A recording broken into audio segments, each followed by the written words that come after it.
લઈ જશે એ લોકો બોલશે કારણ કે રામના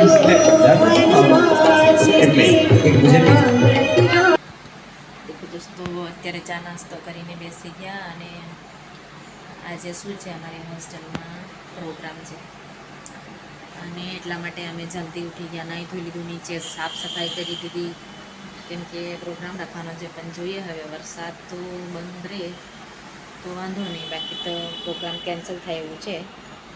વરસાદનું વાતાવરણ છે પ્લસ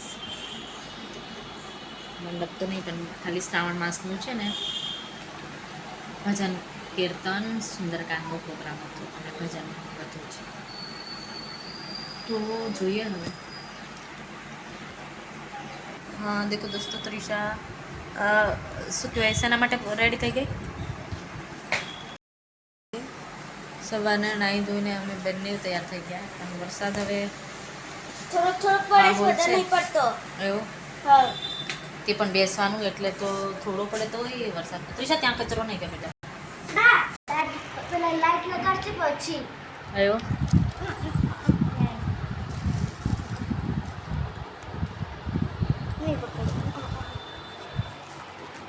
પ્રમાણે આપે છે એ લઈને હનુમાનજી મહારાજ પરત રામ પાસે આવે. એ કથા અહીંથી શરૂ થાય છે. દોહા નંબર 26.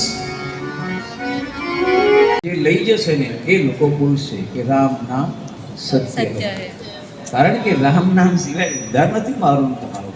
એટલે એક ભજનની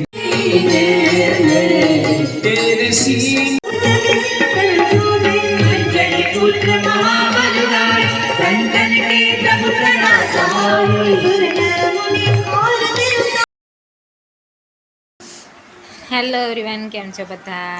મેના રાઠવાના બ્લોગમાં સ્વાગત છે in my YouTube channel. I hope બધા મજામાં હશો, મસ્ત હશે, બધા સરસ હશે. આજે અમે પણ એટલા ખુશ છે કે આજે અમારો શું હતું હોસ્ટેલમાં ભજન કીર્તન સુંદરકાંડનો પાઠ અને તમે વિડીયો જોશો ને એટલે તમને પણ મજા આવશે. અમારું પણ માઇન્ડ એકદમ હળવું, પછી બહુ મજા આવી અને તમે પણ પૂરો શું કે વિડીયો જોશો ને એટલે બહુ મજા આવશે.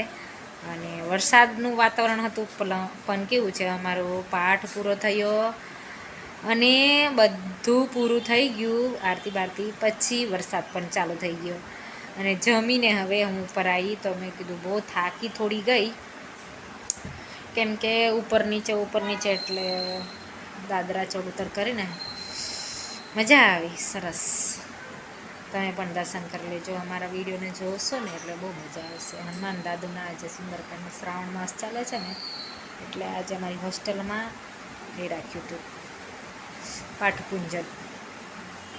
પેલી હજુ છોકરી નહીં આવી હતી શું લાગે? ક્રિશા નથી આવેલી લાગે. હા, મેં ઉપર આંટો મારવા એ નહીં ગઈ કેમ કે થાકી ગઈ છું બેસીને. સવારના છે કેમ કે સવારનું વરસાદ પાછો પડે થોડો આમ પાછો રહી જાય એટલે પાછું નીચે સાફ કર્યું અને મજા આવી સેવા કરવાનો. શું કહેવાય, અમને લાભ મળ્યો. બહુ વરસ પછી અમારે અહીંયા સુંદરકાંડ પાઠ થયું એટલે સરસ. આવું થવું જોઈએ શ્રાવણમાં. ભલે અમે દૂર તો નહીં ગયા પણ અહીંયા કેવું છે પૂજાપાઠનો લાભ મળી ગયો અને બધું જ. તો ચલો તમે અમારા વિડીયોને થોડો છે જોઈ લેજો અને દાદુના દર્શન કરી લેજો.